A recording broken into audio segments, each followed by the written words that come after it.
नौजवान था। वो अपने परिवार से दूर अपने करियर को संवारने के लिए बेंगलुरु जैसे बड़े शहर में आया था। दूसरी तरफ थी प्रेमा। प्रेमा के पिता कर्नाटक पुलिस में थे। मैसूर शहर में उनकी पोस्टिंग थी, लेकिन कुछ साल पहले उनकी मौत हो गई थी। अब प्रेमा के परिवार में उसकी एक बड़ी बहन और एक छोटा भाई और माँ रहते थे। पिता की मौत के बाद ये पूरा परिवार मैसूर से बेंगलुरु शिफ्ट हो गया था।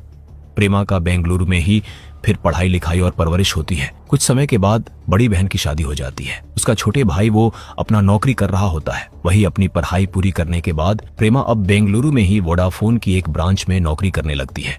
उसका काम सिम बेचना और कस्टमर केयर को हेल्प करना था। साल 2025 अगस्त के महीने में बेंगलुरु के जिस ब्रांच में वो काम कर रही थी, वही उसकी मुलाकात किरण से होती है।